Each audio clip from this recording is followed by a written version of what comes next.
복을 받고 싶으신가요? 또 저희에게 정말 그 복은 어떤 것인지 한번 생각해 보는 시간을 가졌으면 좋겠습니다.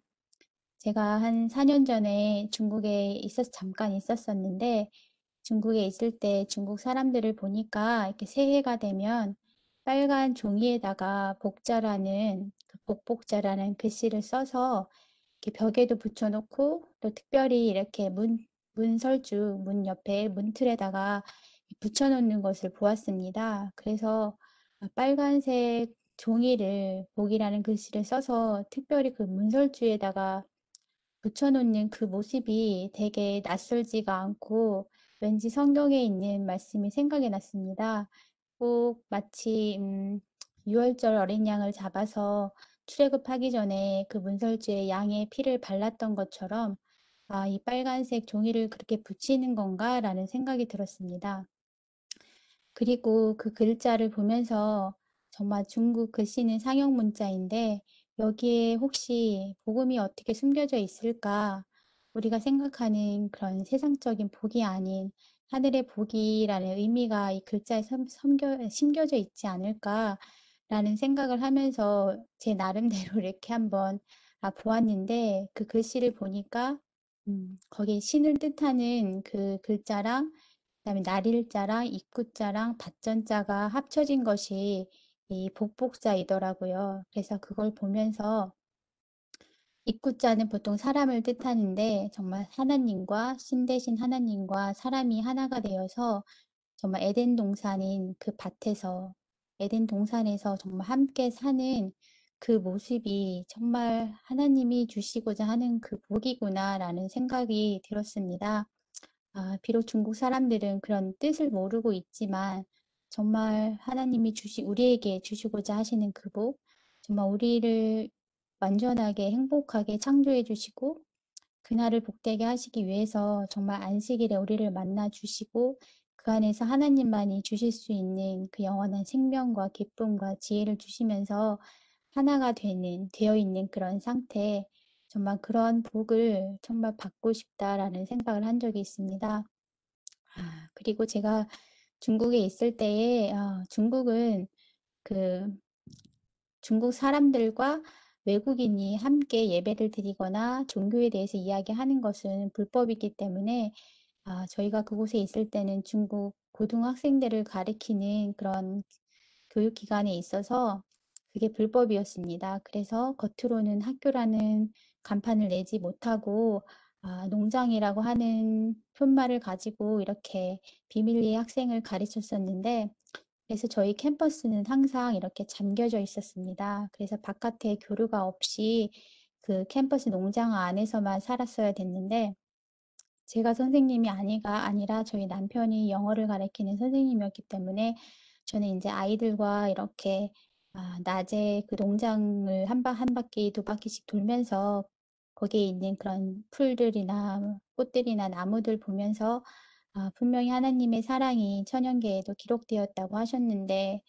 어떻게 기록을 해 놓으셨을까라는 생각으로 이렇게 돌아보면서 생각하게 된, 묵상하게 된 민들레가 있어서 오늘 잠깐 나누고 싶습니다.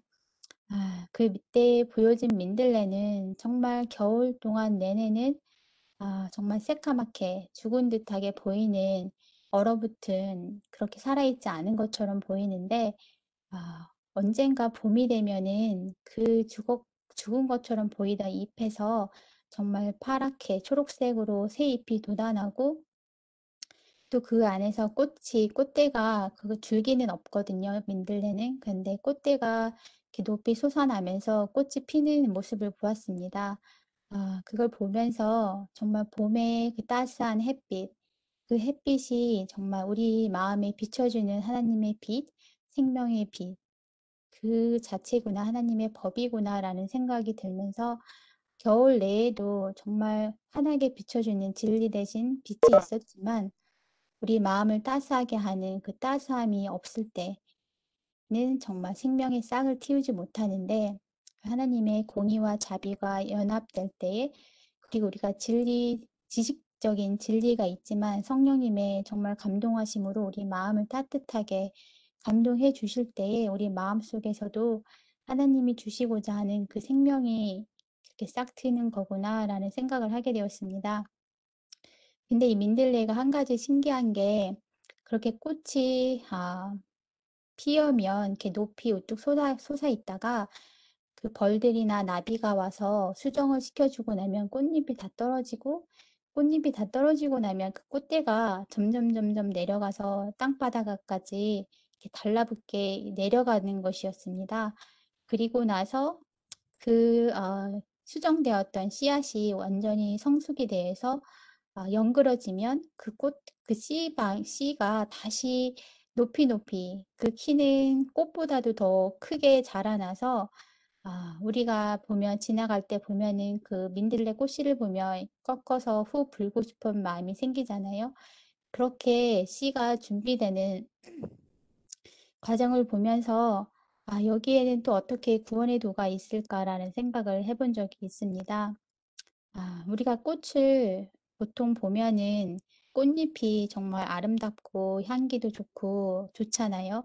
근데 꽃잎이 하는 일은 정말 아무것도 없이 멀리서부터 나비나 벌들이나 이런 곤충들이 와서 수정을 시켜주라고 이렇게 어트랙하는 그 역할밖에 없다고 합니다. 그래서 그런 나비들이나 벌들이 와서 수정을 시켜주면 꽃잎은 이제 다 자기 역할을 했으니까 다 떨어져서 죽습니다. 그 꽃잎을 보면서 저는 좀 침례 요한을 많이 생각을 했었는데 정말 자기 모든 인생을 예수님의 오심을 준비했던 그 침례 요한이 정말 그는 흥하여야 하고 나는 쇠하여야 하리라 하면서 정말 어처구니 없이 감옥에서 그의 목숨을 그렇게 초계처럼 잃어버리는 침례 요한을 생각하면서 모든 사람의 시선을 예수님께로만 향하게 하는 그 침례 요한의 모습이 정말 꽃잎처럼 보여졌습니다. 그렇게 해서 정말 이제 마침내 이 꽃의 생명이 정말 수정이 되어지면 그 다음에는 정말 점점점 수그러지는 것이 우리가 예수님을 만나서 점점점 말씀 안에서 기도와 말씀과 또 전도도 하면서 정말 겸손해지는 그런 모습들이 생각이 났고 결국에는 우리가 정말 내 자아가 완전히 비워질 때에 예수님께서는 우리 자체가 생명의 씨앗이 되어서 정말 멀리 보내실 수 있는 그런 준비된 자로서 내 자신이 생명 자체가 되는구나 라는 생각을 하게 되었었습니다. 그래서 오늘 그 민들레를 그렇게 생각해 보았는데요. 제가 여기 1, 2, 3에 이렇게 묵상하시는 그 인간의 상태와 또 오직 예수와 예수님을 통하여 변화된 삶, 그런 묵상하시는 것을 보고 저는 전에 그렇게 1, 2, 3로 묵상을 하지 않았지만 성소를 통하여서 묵상을 했었거든요. 정말 성소는 하나님께서 정말 우리가 죄를 해결할 수 있는 또 우리 가운데 아, 함께 하시기 위해서 정말 마련해 놓으신 그런 곳인데 하나님이 계시는 그곳인데 정말 성소 안으로 이끌어 주시는 그 과정, 정말 잃어버린 바 되었던 죄인이었던 저희들을 성소로 이끌어 주시는 과정, 또 성소 안에서 들어오면 번제단에서 정말 일어나는 일들, 그리고 나서 성소로 들어가는 일들, 그런 식으로 저는 말씀을 묵상을 했었었는데 그게 같은 거라는 생각이 들었습니다. 그래서 오늘 이 마태복음 5장에 있는 말씀과 그 성소에 대한 생각으로 그게 아마 1, 2, 3에 대한 생각으로 또 그리고 한 가지 더 하자면 정노의 계단이라고 하는 책이 있는데 거기 챕터가 13장까지 있습니다. 근데 그 내용을 다 할 수는 없지만 그 각 챕터의 제목을 보면서 또 이 팔복과 어떻게 연관이 되는지 한번 묵상한 것을 나누고 싶습니다. 심지어 요한도 마태복음 3장 2절에 회개하라 천국이 가까우니라고 하셨고 또 예수님도 마태복음 4장 17절에 예수께서 비로소 전파하여 이르시되 회개하라 천국이 가까웠느니라 하시더라. 예수님도 그때 2000년 전에 천국이 가까웠다고 하셨습니다. 하지만 지금까지도 예수님께서는 재림하시지 않았고 우리가 기다리고 있는 그 영원한 천국은 이루어지지 않았는데 예수님이 이때 말씀하신 천국이 무엇인지 또 침례 요한이 얘기했던 천국이 무엇일까?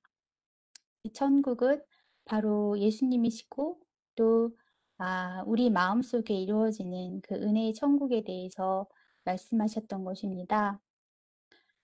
첫 번째 복은 3절 말씀에 심령이 가난한 자는 복이 있나니 천국이 그들의 것임이요.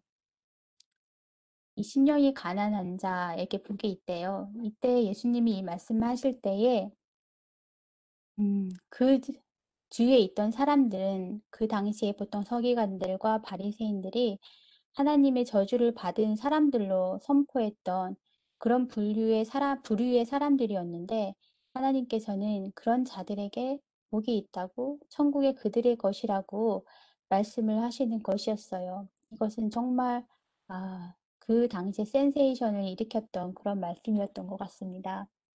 하나님이 이렇게 말씀하실 수 있었던 이유는 하나님이 저희를 향한 그 사랑, 인류를 향한 그 사랑이 얼마나 강력한 것이고 능동적인 것이고 아, 정말 잃어버린 바 된지도 모르고 정말 죽어있는 저희 존재들을 살려주시고자 하는 그 강력한 사랑, 그 사랑이시기 때문에 이렇게 너희가 아무리 가난하여도 정말 복이 있고 천국이 너희의 것이라고 말하실 수 있었던 것 같습니다. 그 내용이 정로의 계단에서는 인류에 대한 하나님의 사랑으로 표현되어 있는데요.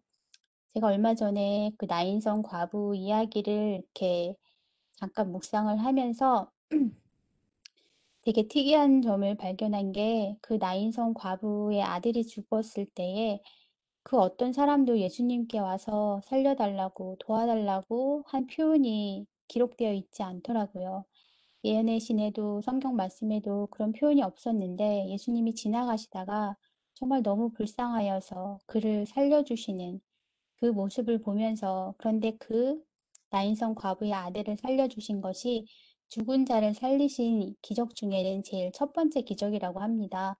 정말 그렇게 중요한 기적일 수 있는 기적이 정말 좀 조용하게 기록되어 있다라는 생각이 들었었습니다. 그러면서 정말 우리 죽은 존재, 하나님이 주신 영원한 생명을 잃어버리고 죽었는데 예수님이 필요한지도 모르고 도움을 요청하지도 못하는 상태에 있는 저희들을 하나님께서 먼저 사랑해 주셔서 우리에게 오셔서 정말 우리에게 구원을 주시겠다고 하시는 그 하나님의 역동적인 사랑, 그 사랑 때문에 그 사랑이시기 때문에 우리에게 심령이 가난한 자는 복이 있다고 말씀해 주시는 것 같습니다.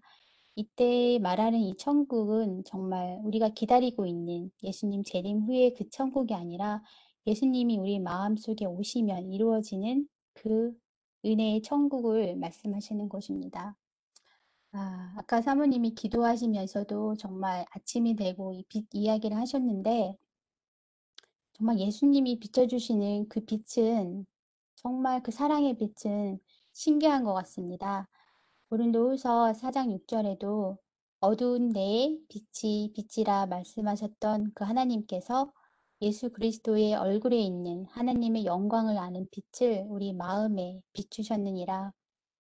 그 하나님의 영광을 아는 빛, 예수님의 얼굴에 있는 그 빛, 그 빛을 바라보면 예수님의 순결하심 앞에서 정말 환한 빛 아래에서는 티끌까지도 잘 보이는 것처럼 우리는 우리 자신의 공고한 것과 가련한 것과 또 눈먼 것과 벌거벗은 것, 나한테는 정말 선이 하나도 없다는 것을 알게 되고 또 그를 통하여 거기서 멈춘다면 정말 절망이겠지만 모든 사람에게 구원을 주시는 그 하나님의 은혜, 그 은혜라고 하는 말은 되게 능력이라고 하였습니다.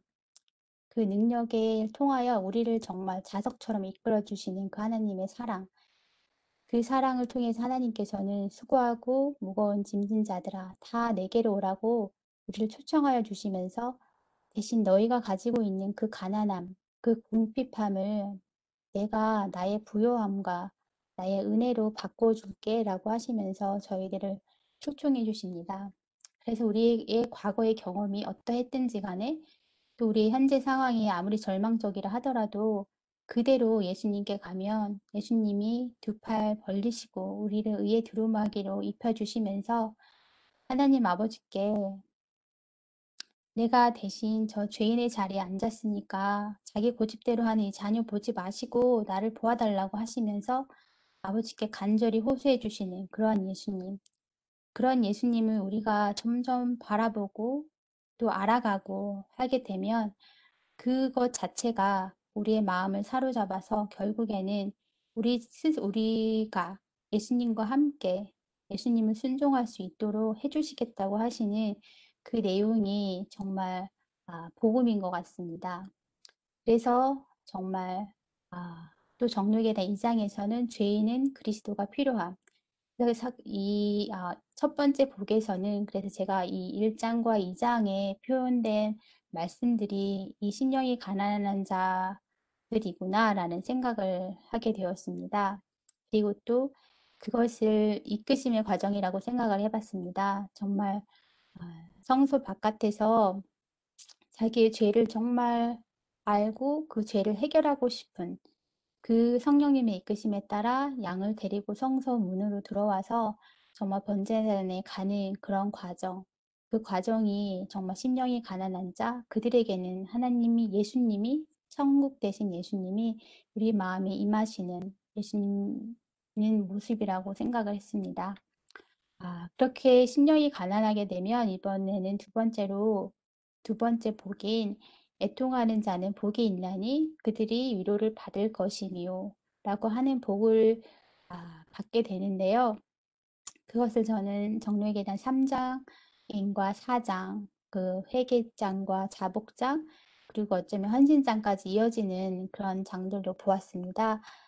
스가랴 12장 10절에는 내가 다윗의 집과 예루살렘 거민에게 은총과 간구하는 심령을 부어주리니 그들이 그 찌른 바 그를 바라보고 그를 위하여 애통하기를 독자를 위하여 애통하듯 하며 그를 위하여 통곡하기를 장자를 위하여 통곡하듯 하리로다 한 말씀이 있습니다.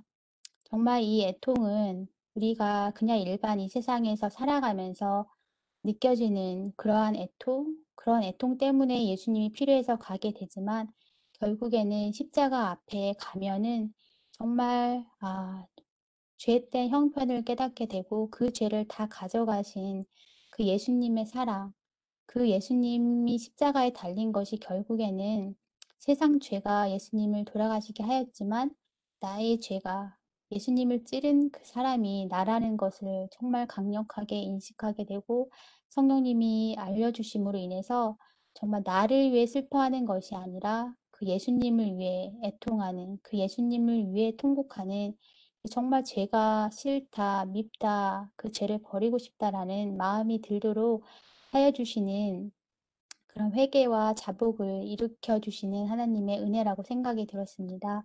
이때 주시는 그 애통은 우리 모든 구원이 개인적으로 이루어져야 되는 것처럼 스가랴 12장 12절에도 모든 족속이 정말 그 아내들이 다 따로따로 해야 된다고 하였습니다. 그러고 나면 13장 1절에 그날의 죄와 더러움을 씻는 셈이 다윗의 족속과 예루살렘 주민을 위하여 열리겠다고 하셨습니다. 이 참된 회개는 정말 죄 자체를 슬퍼하고 죄에서 떠나게 되는 것인데 이거는 저희 스스로가 할 수 없는 것입니다. 하나님이 정말 우리를 향한 그 사랑으로 정말 인도해 주시면 그 빛 아래에서 자연스럽게 성령님의 주시는 선물로 인해서 이루어지는 것입니다.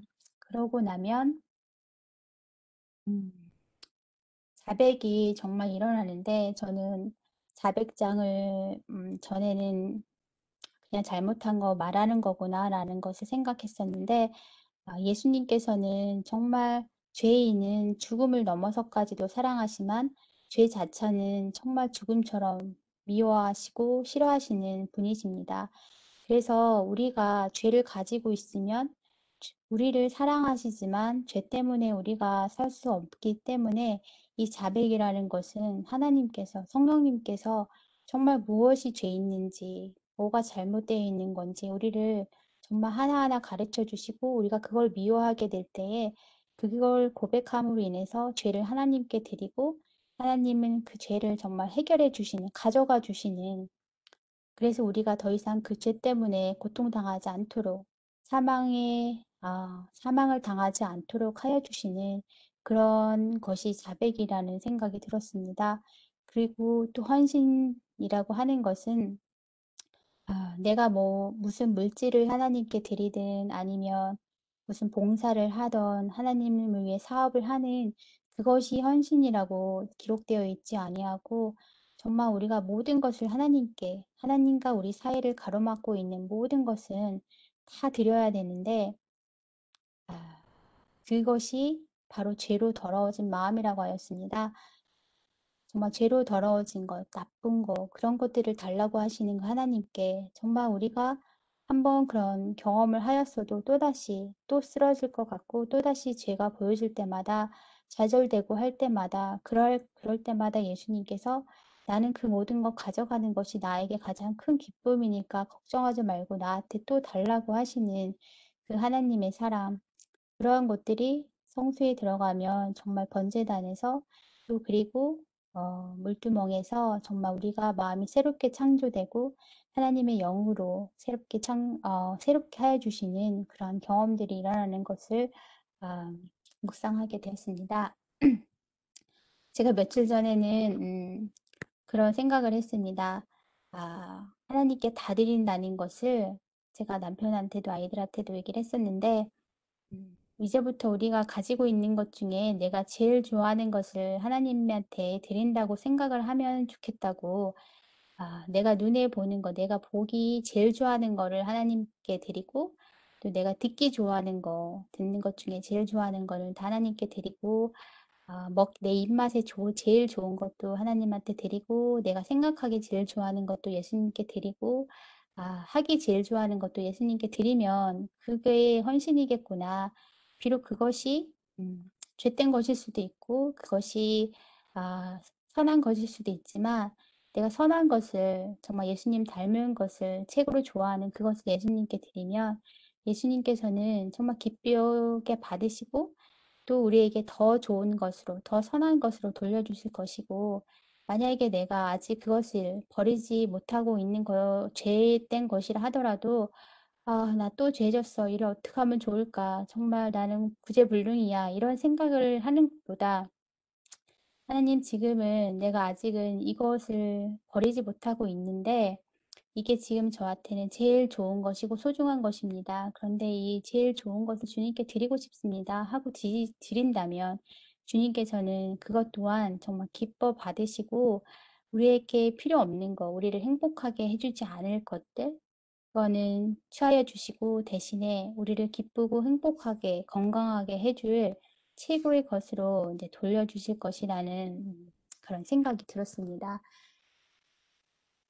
그리고 나면 그 다음 세 번째 복이 온유한 자는 복이 있나니 그들이 땅을 기업으로 받을 것이미요. 베드로전서 3장 4절에는 오직 마음에 숨은 사람을 온유하고 안정한 심령에 썩지 아니할 것으로 하라. 이는 하나님 앞에 값진 것이니라. 또 그런 말씀이 있습니다. 시간이 벌써 이렇게 되었네요. 저는 이 온유한 자가 복이 있다는 말씀이 이렇게 우리가 정말 하나님 안에서 죄사함을 경험하게 되면 우리의 마음이 정말 자유롭게 되고 마음의 쉼을 얻게 되고 평안하게 되는 것을 경험하기 때문에 정말 이것을 온유한 자라고 하셨구나. 당연하게 정말 애통을 하게 되면 그 다음에 오는 복이 온유한 것이구나. 여기서 땅을 기업으로 받을 것이라고 하셨는데 비록 이 땅이 아직 이 땅에서는 이루어지지 않았고 예수님 오시면 그 땅을 주시겠지만 또 우리가 하나님 천국이 하나님의 은혜의 천국이라고 하였기 때문에 우리가 물리적으로 보는 땅은 아니겠지만 하나님의 나라에서 하나님의 기업 안에서 살아갈 수 있는 그 복을 이 땅에서도 주실 거라는 생각이 했습니다.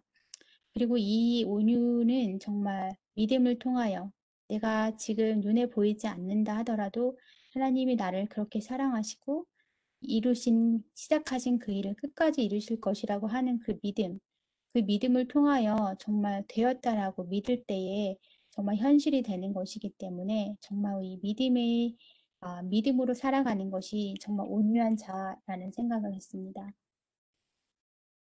그러게 되면은 네 번째 복인 의에 줄이고 목마른 자는 복이 있나니 그들이 배부를 것이미요. 정말 의롭다고 하는 것은 하나님과 같이 되는 것인데 로마서 8장 4절에 우리에게 율법의 요구를 이루어지게 하심이라고 하신 말씀이 있습니다. 이 율법의 요구가 이루어지는 것이 이렇게 되는 것인데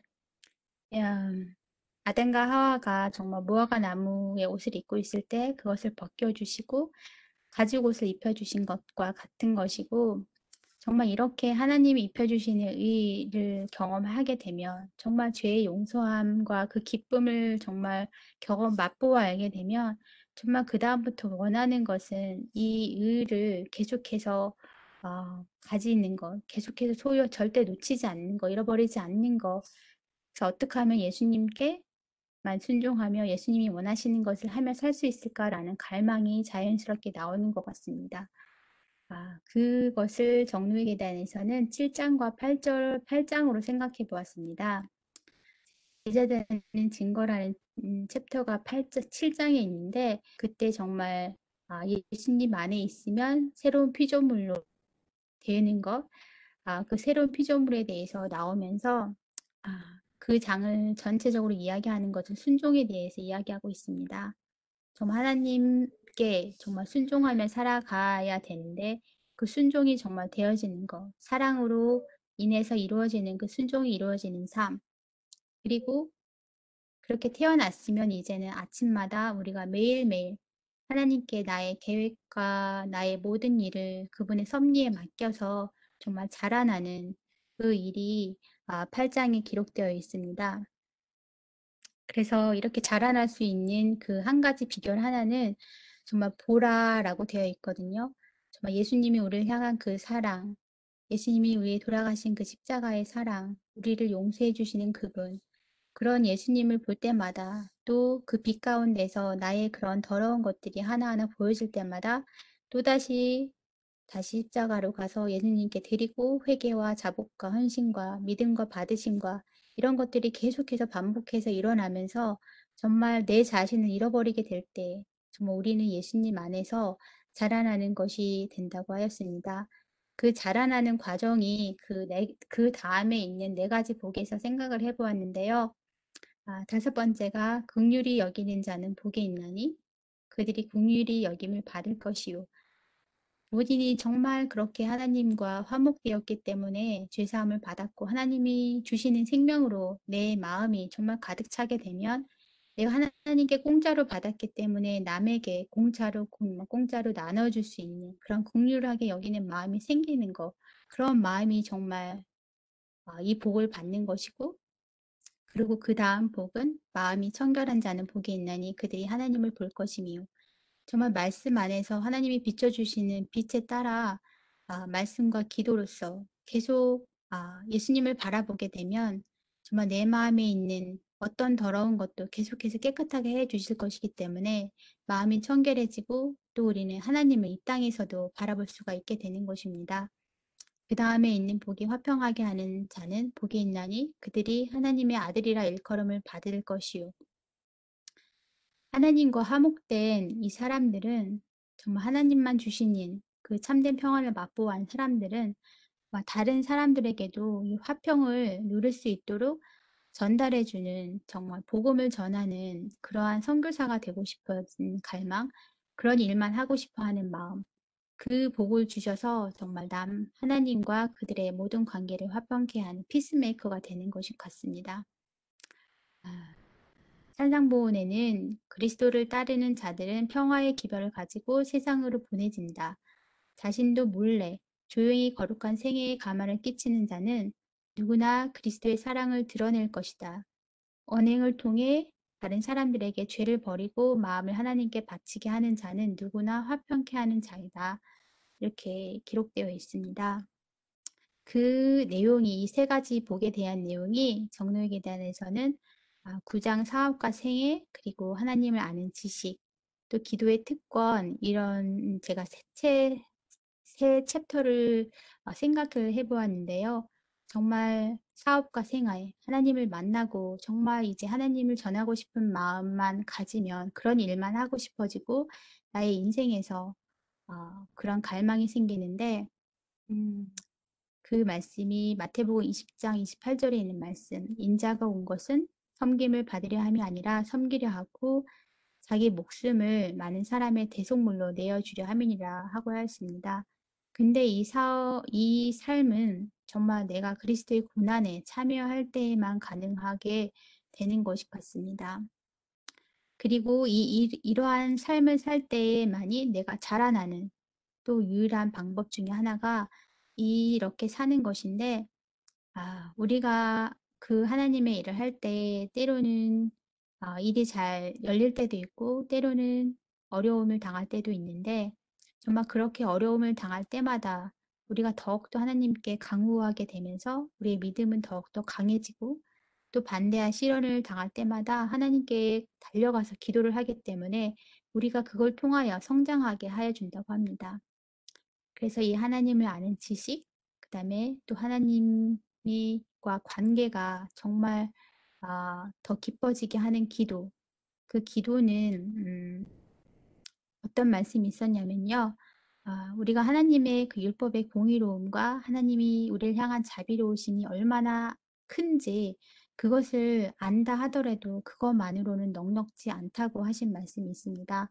정말 하나님과 우리 사이에 뭔가 통해야 되는, 뭔가 커뮤니케이해야 하는 무엇인가가 정말 필요하다고 하였는데 그게 기도고 정말 그 기도를 통하여서 하나님과 정말 나의 매일의 필요와 정말 주고받는 무엇인가가 있어야지만 하나님과 산 교통을 하고 있는 것 같습니다.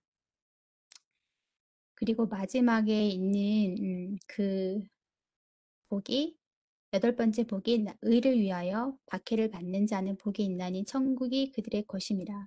나로 말미암아 너희를 욕하고 박해하고 거짓으로 너희를 거슬려 모든 악한 말을 할 때에는 너희에게 복이 있나니 기뻐하고 즐거워하라. 하늘에서 너희의 상이 큼이라. 너희 전에 있던 선지자들도 이같이 박해하였느니라. 마지막으로 있는 복이 정말 이 의를 위하여 핍박을 받는 것인데 음, 이 복을 생각하면서 저는 요즘에 이것을 많이 생각하게 됩니다. 왜냐하면 정말 예수님 좋고 예수님 말씀 나누는 것도 좋고 예수님을 위해 정말 이런저런 일하는 것도 다 좋은데 정말 예수님을 위하여 내가 박해를 받는 것이 내가 즐거움일까? 그런 그 말씀 앞에서 저는 숙연해질 수밖에 없고 정말 이 복을 정말 받고 싶다고 하나님 근데 내 마음이 아직 이것을 즐겨 받을 수 있는 준비가 되지 않은 것 같은데 주님 이 일을 위해 준비시켜 달라고 정말 그렇게 기도를 하게 해주셔서 아직까지는 저는 이거 여기서 머물러 있지만 참 감사한 것 같습니다. 근데 정로의 계단을 보면서 그 13장이 정말 주 안에서 기뻐함인데 주 안에서 기뻐함 장 전에 12장에 의욕을 어찌할까라고 하는 그 장이 있습니다. 정말 우리가 예수님 안에서 자라나면서도 그 안에 있으면서도 때로 느껴지는 이 의욕, 그 사단이 계속해서 우리를 이렇게 유혹하고 시험에 빠뜨리기 위해서 힘들게 하기 때문에 그때마다 느껴지는 의욕, 정말 이 의욕을 정말 예수님을 믿는 눈에 보이는 것을 믿는 것이 아니라 보이지 않는 하나님의 말씀만을 믿을 때에 정말 그 다음에 있는 주 안에서의 기뻐함, 그 기뻐함을 계속해서 유지하며 정말 우리가 알지 못하는 하나님이 주시는 그 기뻐함을 충만하게 받을 수 있겠구나라는 생각을 했습니다. 근데 하나님께서는 주 안에서 기뻐한다고 하여서 정말 시련도 없고 유혹도 없이 그냥 무조건 좋다고는 절대 하시지 않으셨습니다. 디모데후서 3장 12절에도 무릇 그리스도 예수 안에서 경건하게 살고자 하는 자는 박해를 받으리라. 사도행전 14장 22절에도 제자들의 마음을 굳게 하여 이 믿음에 머물러 있으라 권하고 또 우리 하나님의 나라에 들어가려면 많은 환난을 겪어야 할 것이라 하고 하나님께서는 정말 우리에게 이러한 일이 있겠다고 하셨지만 또 약속하시는 것은 우리에게 평안을 주시겠다고 하셨습니다. 이 기쁨을 주시겠다고 하셨습니다. 요한복음 16장 33절에 이것을 너에게 이르는 것은 일단은 너희로 내 안에서 평안을 누리게 하려 함이라. 세상에서는 너희가 환난을 당하나 담대하라. 내가 세상을 이기었노라. 그래서 비록 우리가 이 세상에서는 정말 하나님의 말씀을 전할 때 하나님을 내가 믿을 때 아, 환난을 당하지만 하나님께서 모든 것을 이기셨기 때문에 그 안에서 상황에 상관없이 하나님께서만 주시는 평안을 누릴 수 있다고 하셨습니다. 그래서 정말 그 하나님의 사랑을 그 사랑만 바라보고 정말 걸어갔으면 좋겠습니다. 13장에 그 예화가 하나 나오는데요. 정말 찔레와 가시가 있는 장미꽃을 이야기를 하면서 내가 이 길을 가면서 찔레와 가시만 볼 것인가 아니면 장미꽃을 볼 것인가 우리는 사단이 이러한 말로 저러한 말로 우리를 의심하게 하고 시험을 해도 그 소리를 정말 들을 것이 아니라 오직 하나님께서 주시는 말씀만 하나님께서 주시는 생각만 정말 바라보고 그것을 믿고 그것을 붙잡고 하면은 예수님께서 정말 여기까지 도우셨는데 끝까지 도와주실 예수님께서 어떠한 일이 우리 각각의 형평에 일어나든지 우리를 도와주실 것입니다. 그리하여 정말 우리가 예수님 안에서 꽃도 피우고 다른 사람에게 정말 그 꽃을 보여주면서 하나님의 사랑을 증가할 때도 있고 또 때로는 자라나면서 정말 점점점 겸손해져서 낮아지게 되는 그런 경험을 할 수도 있고 또 그렇게 될 때에 나의 결국에는 우리 자신 자체가 하나님이 한 명 한 명이 생명의 씨앗으로 정말 세상 멀리 멀리 보내실 그런 씨앗이 되어서 성령의 인도하심에 따라 우리 모두가 하나님의 그 민들레 씨앗이 되어서 멀리 멀리 날아갔으면 좋겠습니다.